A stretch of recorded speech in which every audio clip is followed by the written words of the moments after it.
Good evening, and thank you for coming tonight. Tonight's Wednesdays with West. This is turning into a weekly seminar series or webinar series where I am having guests from around the central Pennsylvania region and beyond. They are, matter of fact, experts on their own accord. Tonight, we will be answering some of the toughest questions, and tonight we are welcoming Kevin Fitzpatrick, the founder of Cnesta Group, for a presentation on making the cut. Position yourself as an extraordinaire. No, that is not a typo. What it means to us is with COVID-19 kicking in and unemployment rate shooting into double digits and millions of Americans without a job, going out and positioning yourself in today's marketplace to be a winner and to be selected for the job you are eligible because the competition is higher. Kevin has 30 plus years in the HR field and is a corporate recruiter for some of the top names in the business community. He's going to discuss with us things that he looks for when he's recruiting candidates for some of the top positions in the country, and what you can do to your resume, your LinkedIn profile, and your process flow that'll help you get hired in this really tough job environment. I want to say good evening and thank you to Kevin for coming. Kevin, let's get you as the pinpoint here. What was that, Jeff? I had difficulty. There you go. You are now large and in charge of the screen. So hi, how are you? Well, I did not prepare any slides, but I'd like to be very open to questions as we get through the process. But one of the things is we're currently in a very unusual set of circumstances, as we all know, and that's an understatement. Part of the key to finding the next opportunity, high unemployment, is really around getting to know your product better. And it's around reestablishing your foundation. And at the end of this, I'll provide Jeff an exercise that he can send off to you, plus a couple of white papers that will help you with the process. But the real question is, how do you get noticed in the market? And in getting noticed in the market, it really gets down to networking. And that's whether in Zoom conferences, unfortunately, because we're not out shaking hands now and eating every drink. This needs to be cleaned up. Why are you wearing this when you're dirty? Got it muted, Kevin. For those still on there, please make sure you are muted. So, yeah, as we were talking, Kevin, we're talking with so many people unemployed. How do you get noticed? Well, there's a number of ways you have to do it. The best way to get noticed is you really have to build your product. And that means taking a completely different approach than we ever have in the past. In the past, when people were out of work, okay, I'm going to put a resume together.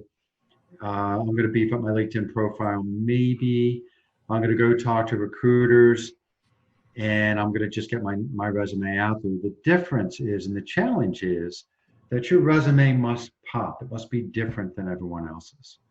So it really gets down to establishing, how do you make that resume different? It's got to be your sales document.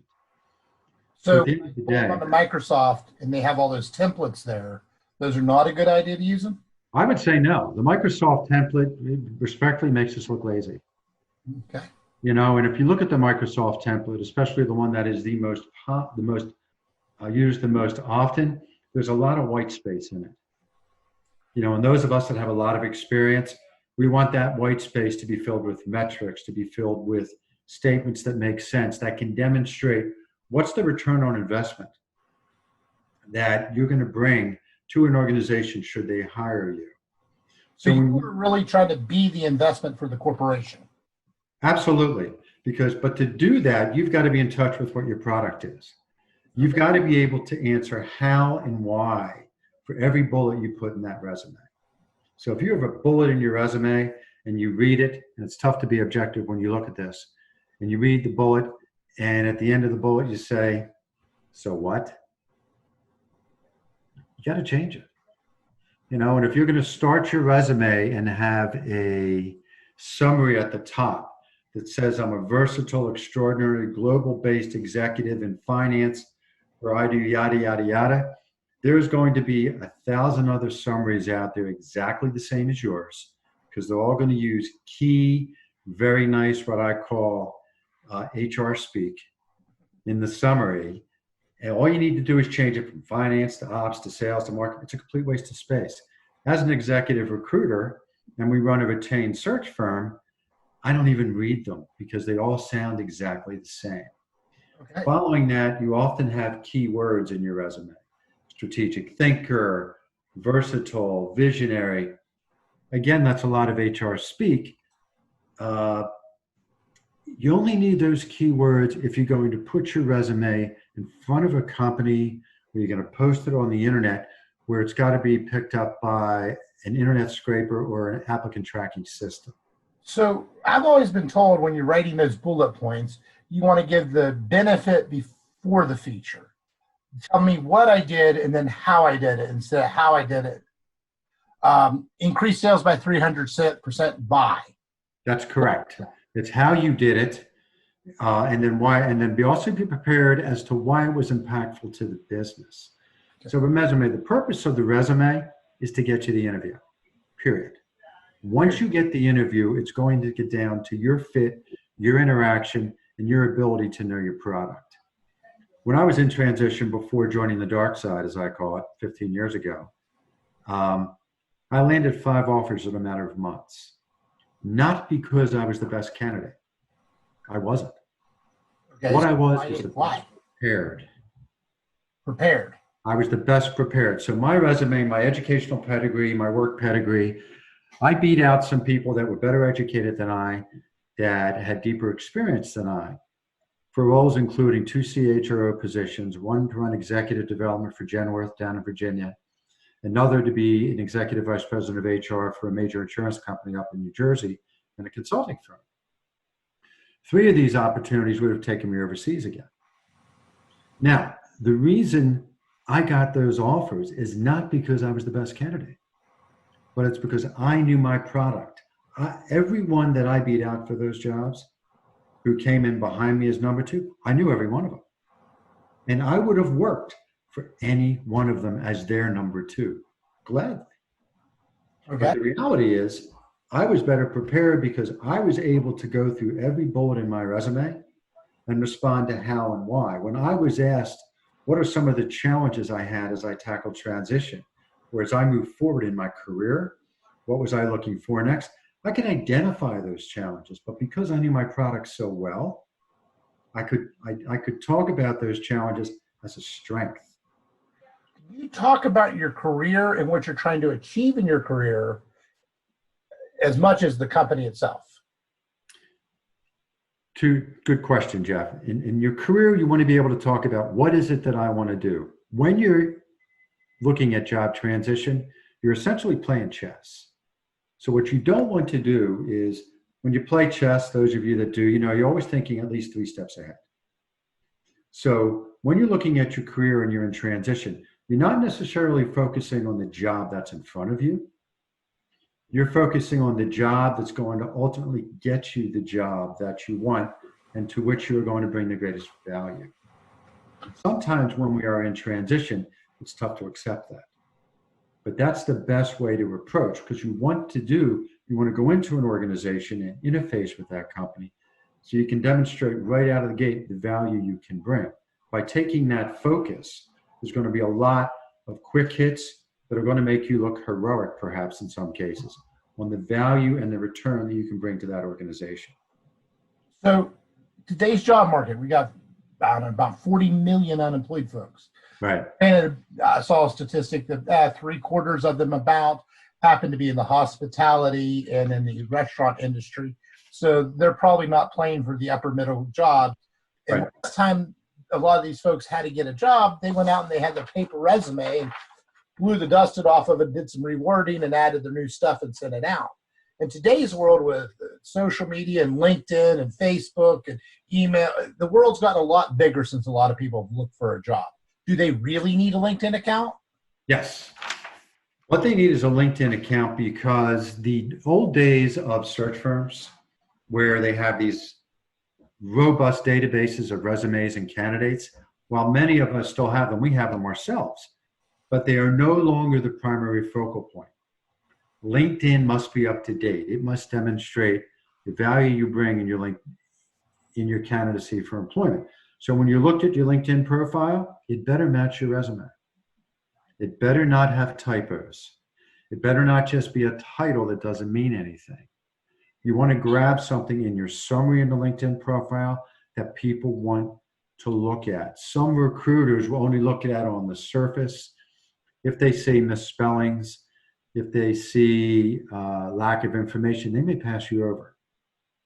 You want to make sure that that LinkedIn profile is prominent. Second, you want to be active on LinkedIn.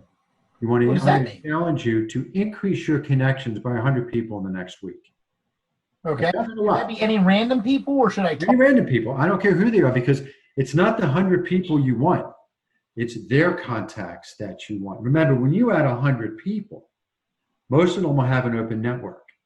That means your access to their network grows exponentially. Okay. So once you then start responding to posts on LinkedIn, which you should do on a regular basis, if you have things that come to mind, or you see something interesting out there that may support your candidacy, or may be something that touches your heart and you think it's, put it out there on LinkedIn and comment on it. Okay. And comment on other people's stuff? Absolutely. Because the more your name is out there on LinkedIn, the more it's going to become top of mind. It has become an extraordinary tool. So it's like a digital floating resume with current activity. Correct. That is absolutely correct. And you can have your resume out there. You can have it attached already on your LinkedIn profile. I would also, by the way, I would put contact information right in your summary. Okay. Because if if we're not connected to somebody, let's say if Jeff and I were not first connections, I would not be able, I can go into contacts in LinkedIn, not because I'm a recruiter, anyone can do it. And I can pull up Jeff's email and his phone number. If we are not corrected, let's say I find your profile interesting, I'll send you a email in LinkedIn. Okay. Or a message in LinkedIn. Now, if your LinkedIn profile, your contact information when you set up your LinkedIn account is not the email account that you're using now, you'll never see it. Okay. Okay. If you don't check your personal emails on a regular basis, you'll never see it. However, if you put in your summary right in the front page, hey, please contact me at jeffwest@freedomfinancial.com. You know, my that is inaccurate, by the way. 717, yada, yada, yada. Put it there. That way, I'm going to look up and I'm going to say, hey, I like Lori's profile, or I like Sam's profile. I'm going to call Lori directly. And by the way, that means I'm not going to waste an email credit in my recruiter account. And talking about accounts, is there a version of LinkedIn that I could pay for that would help me as a job candidate? Absolutely. We use the sales one. The traditional LinkedIn account is really not sufficient. You can upgrade. It costs about $100 a month. Okay. Okay. Where you can upgrade, and it gives you more access to greater emails in particular, and it gives you access to other tools. Okay, good. All right. Those tools are once you get your LinkedIn account up to where it is pristine. Now remember, every time you amend your LinkedIn account, unless you shut it off under the administrative keys, anyone you're connected to will receive a notification you've updated your LinkedIn profile. So you have to decide whether or not you want to have that active or not. If you're in a job search scenario and you haven't updated your LinkedIn profile, it's probably not a bad idea. If you are thinking about looking for a job and you're still employed, or you're furloughed where you think you're going to back into your role, perhaps in another 30 days, I would turn off that administrative notification, because you don't want your current employer to see that you're looking if they're a direct connection of yours. Sneaky. So there's a couple little keys on how to do that. Now, once you have that LinkedIn profile up to date and you start using social media, if you're engaged in Instagram, Twitter, Facebook, etc., be very, very careful with what you're posting. Well, yeah, I was about to do my next question. Who knows what pictures of me have been out there on Facebook that I've been tagged in or put to my thing. Should I be very clean on what is on my Facebook as well? Absolutely. Because what's happening in many cases is, all right, I see the resume, I see the profile. Often the resume can be the greatest piece of short fiction ever written. You know, and you want to avoid that. But when I'm going to say, okay, I like the way Kathy's CV reads. I like Megan reads. I want to bring her in. But you know what? I'm just going to do a casual search. And if I see inflammatory political posts, or I see other posts that don't match perhaps the values I have personally or those which my company has, I may pass on that candidate regardless of what their resume says. But funny cat videos are okay. Pardon me? Funny cat videos, that's good. I may not like cats, Jeff. But no. Now, if you have a sense of humor, that's great. You know, if you poke, but you really got to be, you know, regardless of, especially in today's environment, with all of the nonsense that's going on out there right now, you want to keep it as clean as possible because you want people to focus on the value that you bring to the organization. In my Facebook account and make sure my old posts, I can delete the ones that may be less favorable. Absolutely. And so someone gets a post and I have a good friend of mine that we were in Boy Scouts together. He's gone completely off his rocker in the last 3 weeks. I have to block his content. And we were in Boy Scouts. I don't know what he's thinking, but I've got to block his content because it becomes a reflection on me and what I'm doing. Gotcha. So I think you need to do that. What are employers looking for? They're looking for someone that they can not only fill that position as we talked about, but they're also looking at, okay, if I'm going to hire, and Hunter, I know that's not you, that's Hunter's dad on there. I heard that earlier. But if I'm going to hire Mr. Allen in the process, then I'm going to know, can I promote Mr. Allen 1 or 2 positions? I'm not going to spend the money at this level unless I'm hiring a president or a CEO. Unless I know I can use that person as a utility player and stretch them. So you want to see somebody, when they're hiring people, they're looking for not only the role they're filling, but other roles that they can graduate and train them up into as well. Absolutely. We have some key clients. I have a $10 billion client who's in Maryland, and the head of HR will not even consider anyone that she can't see promoting at least 2 levels through succession planning. Wow. It doesn't matter if we're putting someone in a global head of manufacturing role where we're paying them $400,000 plus. If I can't see them as a COO, they're not going to get the offer. Because then I'm filling a critical seat. If I can't move them on, then as I'm doing succession planning within an organization, I don't have a career path for the balance of my employees that I value. So it's a holistic. Employers really, believe it or not, I think what I hear you saying is employers are always not only looking for the here and now, but they're thinking future planning.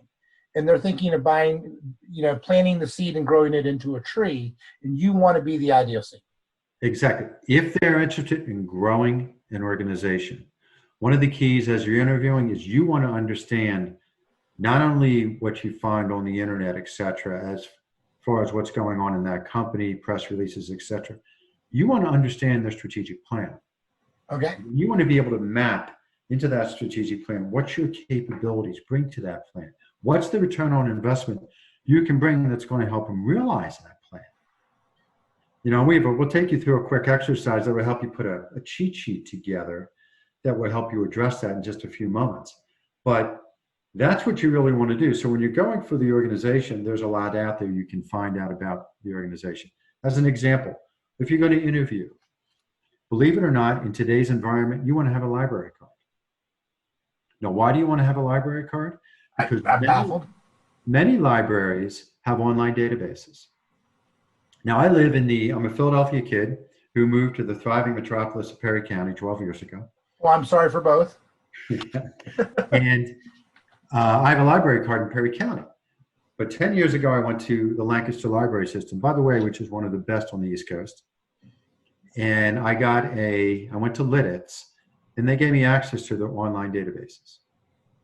So at my desk in New Bloomfield, when I'm doing something, whether I'm looking for target companies, whether I'm doing searching for candidates, because I'm looking for perhaps like companies to match my client or their competitors, et cetera, I go onto the Lancaster Library database and I access what's called A to Z resources.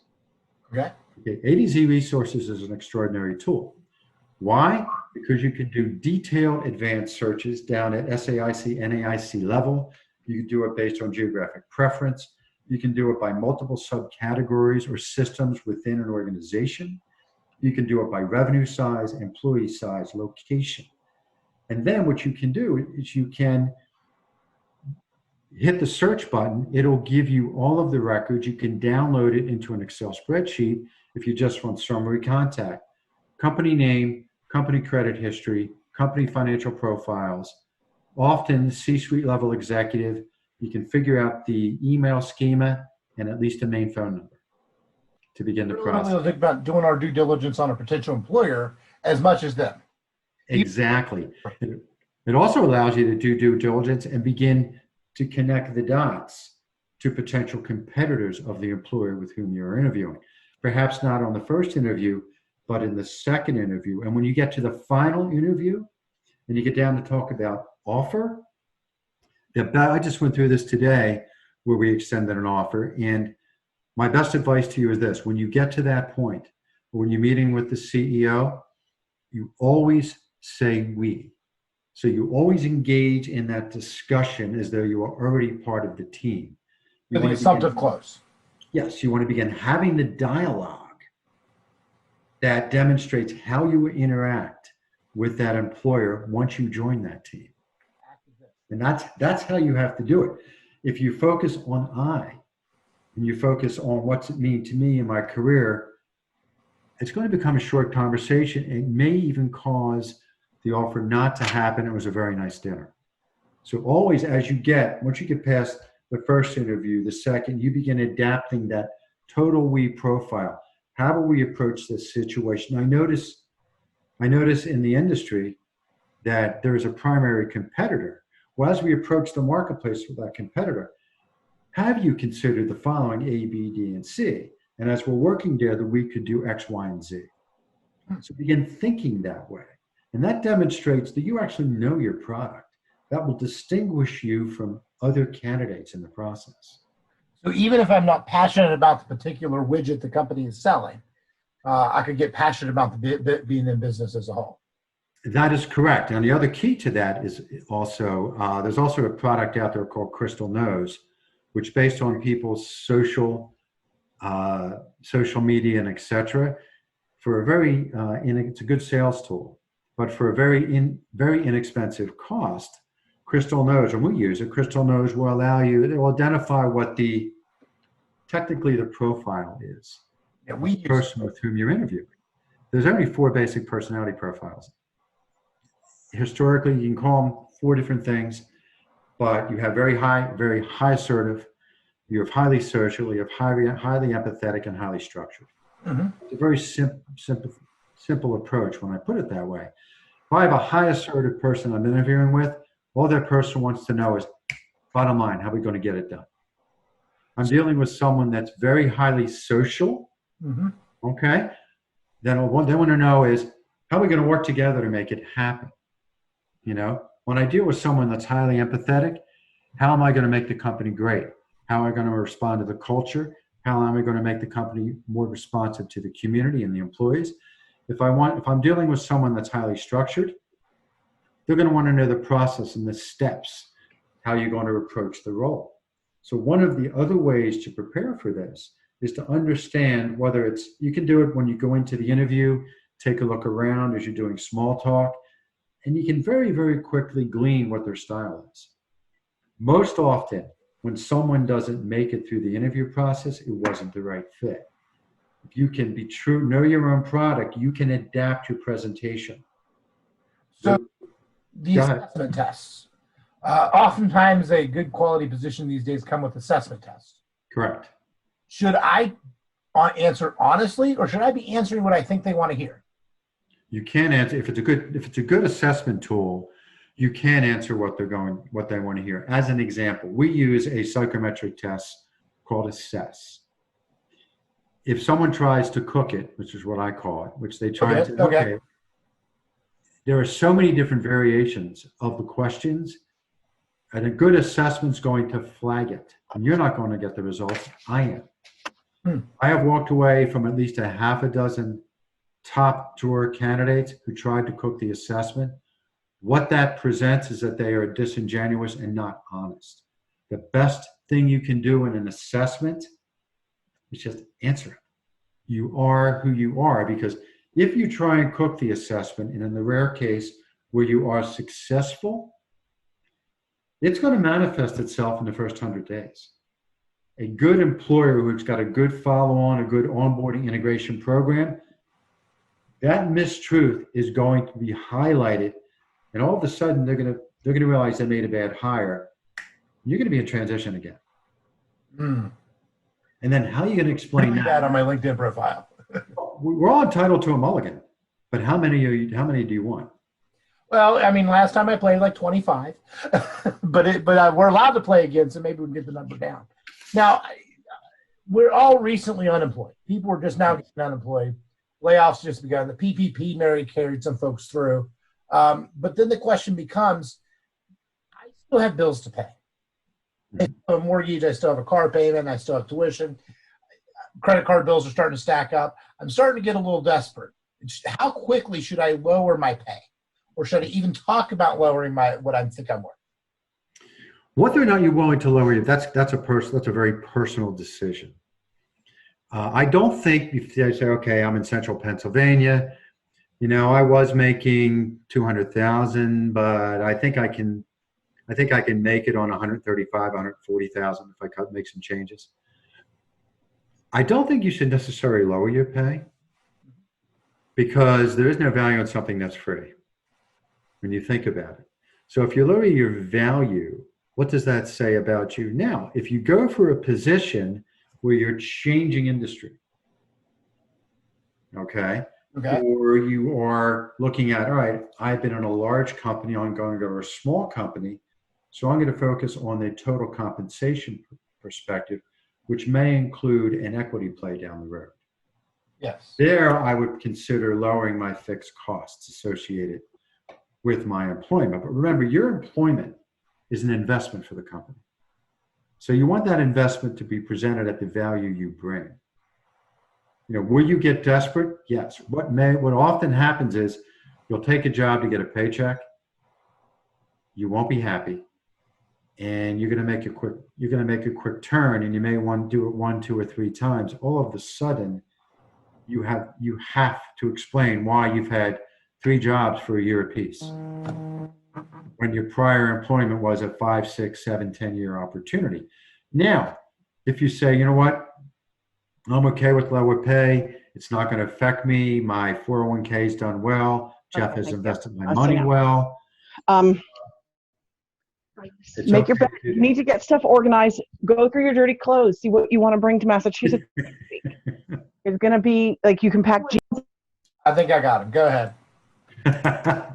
Thanks, Megan. So it's okay to take a lower pay, but that's something you really have to be prepared to live with, and you want to make sure benefits and so forth. Are they still benefits on top of that? I know when you helped provide my wife a little coaching for her last job transaction, we talked about the price of benefits. Correct. And how that affects pay. Is there a rule of thumb how benefits could affect your pay? So she went from consultant to employee, so benefits are big. Well, not really. If you think about ESC rates, run about 33%. Oh. So you really want to say, okay, what is the value of the health and welfare that I'm getting? Do I have a pension plan? Do I have a long-term incentive plan? Is there phantom stock? Or do I have an annual bonus plan? You want to understand part of the interview process. Well, tell me, how have the bonuses paid out in the last 3 years?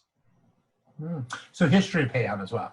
You want to understand, but that's part of the discussion.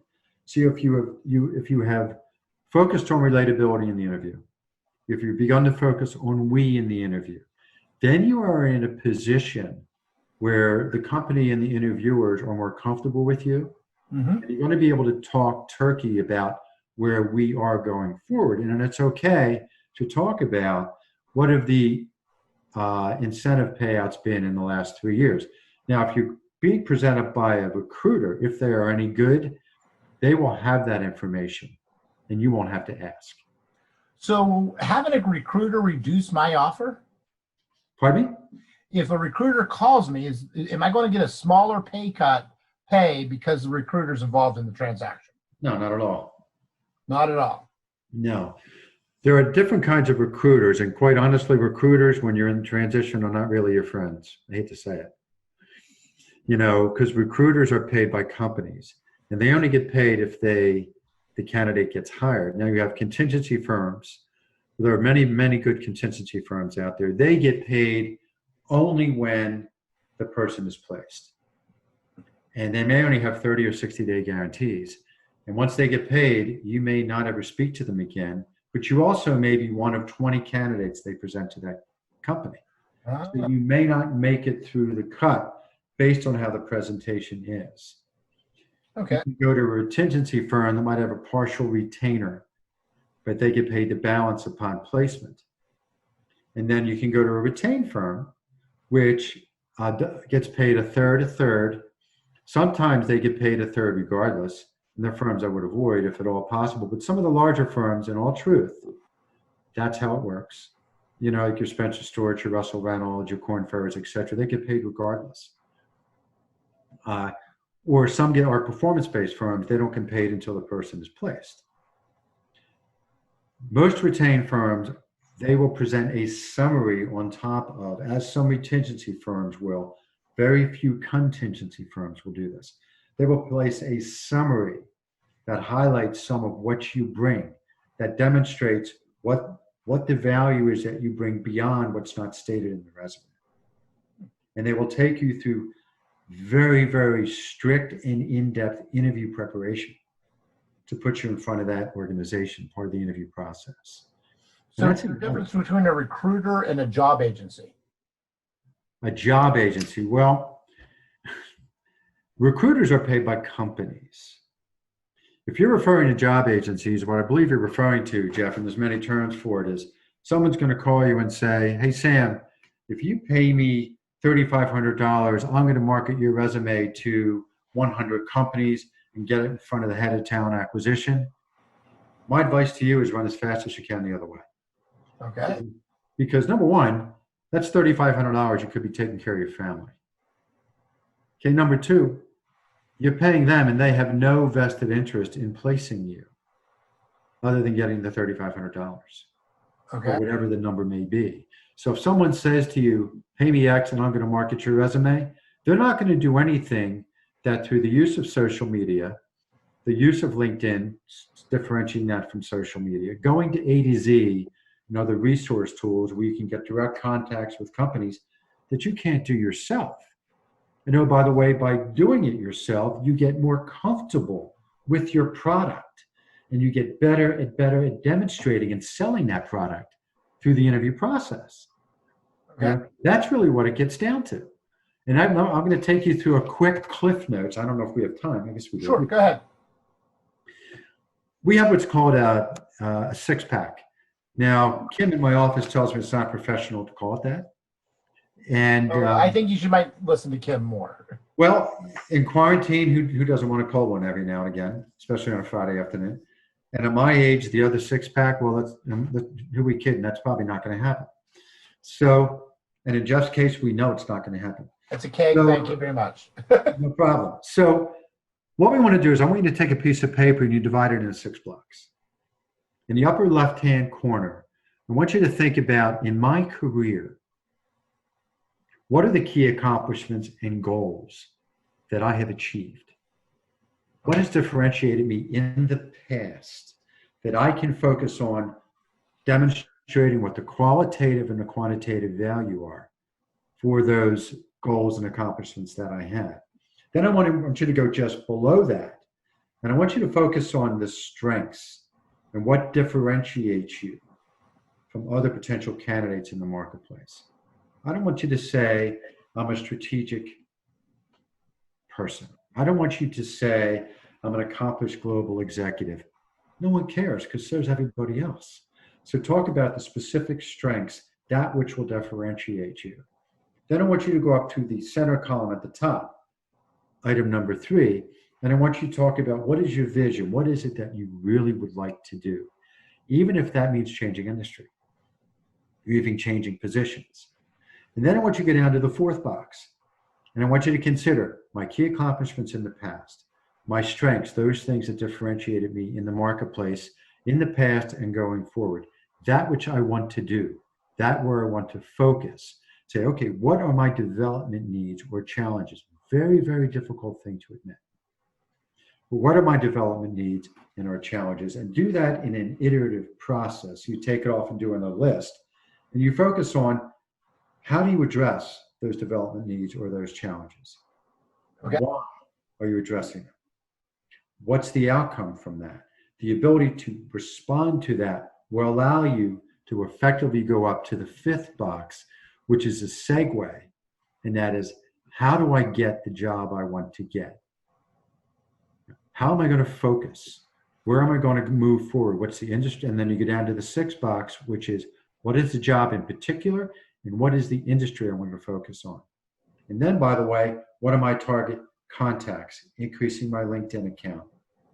Going out, I don't care if the 100 people you do next week and you do it again the following week, folks you know in the neighborhood, folks you've met through casual acquaintances, people you've met if you go to church, whatever, and go out and say, I want to connect with you.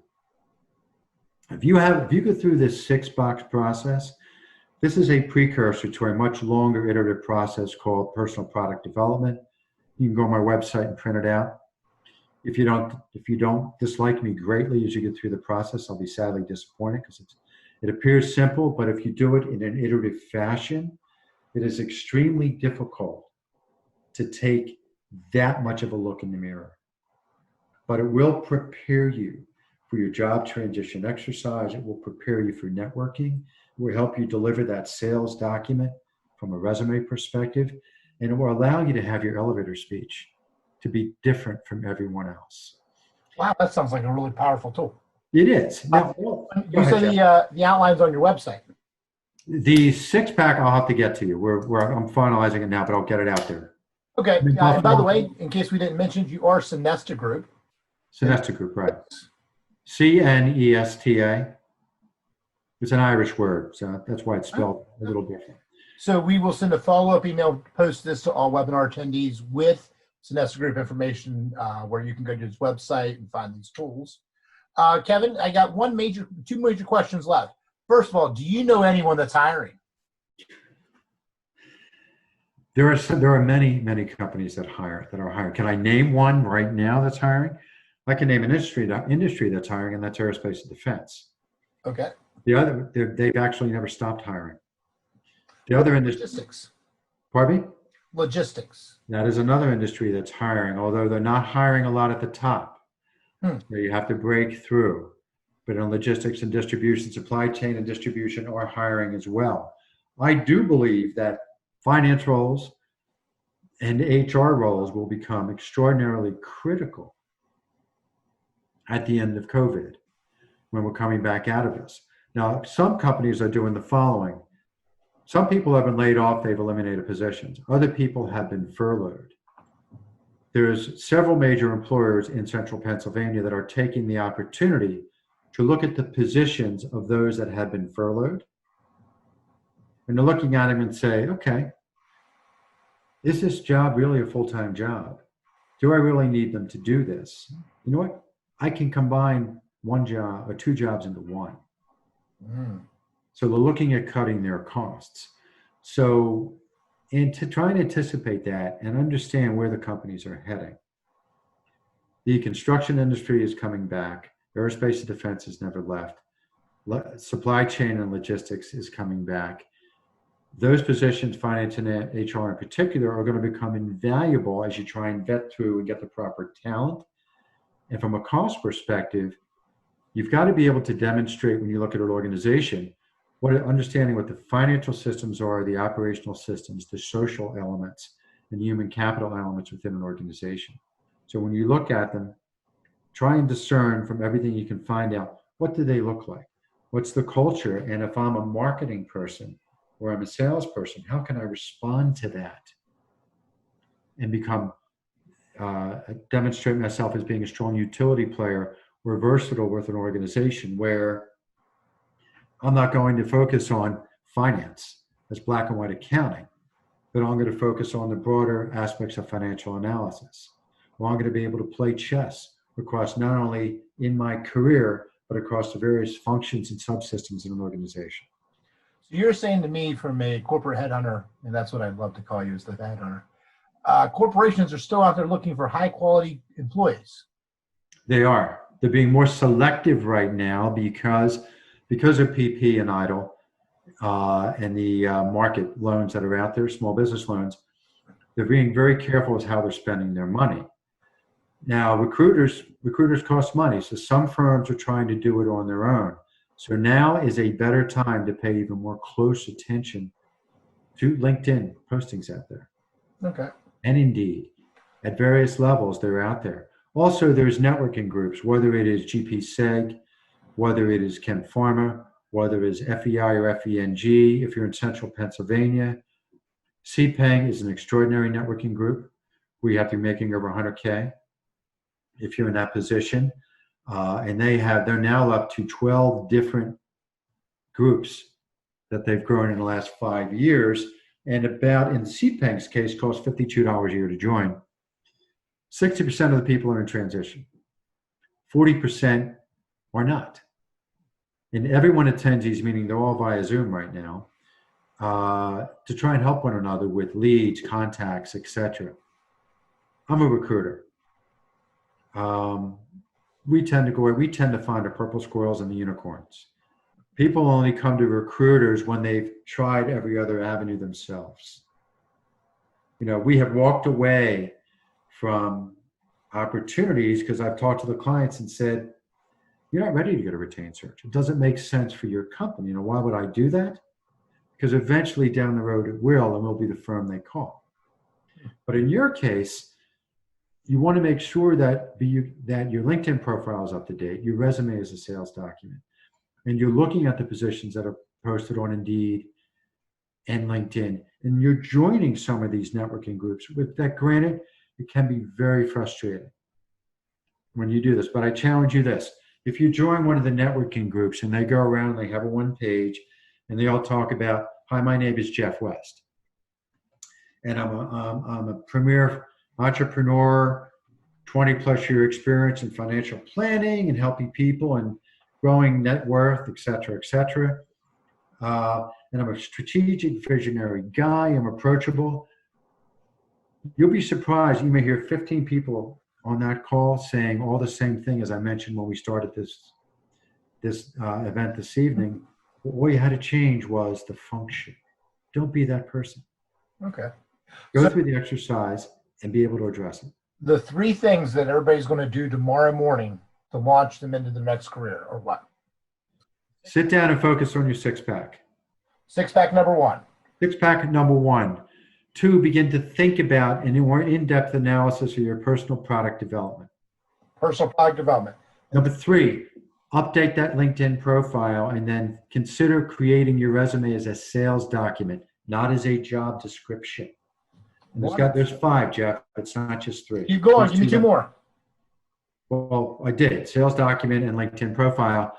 And the 5th is go after those 100 connections. 100 connections. Now you can go ahead and say, if you find someone, I'll tell you what, if you find someone out there and you see that I'm connected to them, tell them that I recommend that you reach out to them. Wow. You know, and let me know if they contact you. Give me a call. If you want to give me a call, you want to chat one-on-one, I'm available to you. Wonderful. I do it all the time. If you join CPENG, you will see me on more than a half a dozen Zoom calls with these folks in transition, just trying to help them with contacts, advice, interview, etc. Would you make sure you get me a document with all the tools and references that you referenced tonight so I can distribute it to everybody who's here tonight? If you guys don't mind that I'm actually working up here with family in the next 2 days, but I'll get it to you over the weekend if that's okay. Wonderful. Yeah, we'll do our best to get that email out to everybody who's attended tonight live. When you join Wednesdays with Wes, there's always a benefit for the live version versus the follow-up version. So for you guys who are watching tonight, we'll do our best to get issued that as soon as Kevin gets it to me. Great, Kevin. And Jeff, if anyone wants to have a one-on-one chat, give me a call. Sure. Be more than happy to do that. job transition as a whole is a difficult time. And, you know, if you guys don't mind me saying, we as Freedom Financial, we see folks going through job transition on a regular basis. And there's always questions around your new benefits, your old benefits, your retirement benefits, how you work with them, what should you do? Should I use my 401k or not? I've seen people make dreadful mistakes in that space. And don't go away, Kevin, I will be bringing you back in. Make sure you think about how you're handling your own personal resources as you go through that. If you want to discuss that with someone, we're always available to you as well. We're open for a good call and a good conversation with anybody who has a question when they just don't know. It's the start of a process, and it's more than just you're out there looking for your next paycheck. Make this not just your next paycheck. Make this your second act, your career, and launch you into an even better position than you were before. It is possible, and it is doable. I definitely want to take a moment again. And Kevin, thank you for your time this evening. One thing I want to say, Jeff. Absolutely. When we're in transition, and I've been there, and it's scary, and especially in today's economy.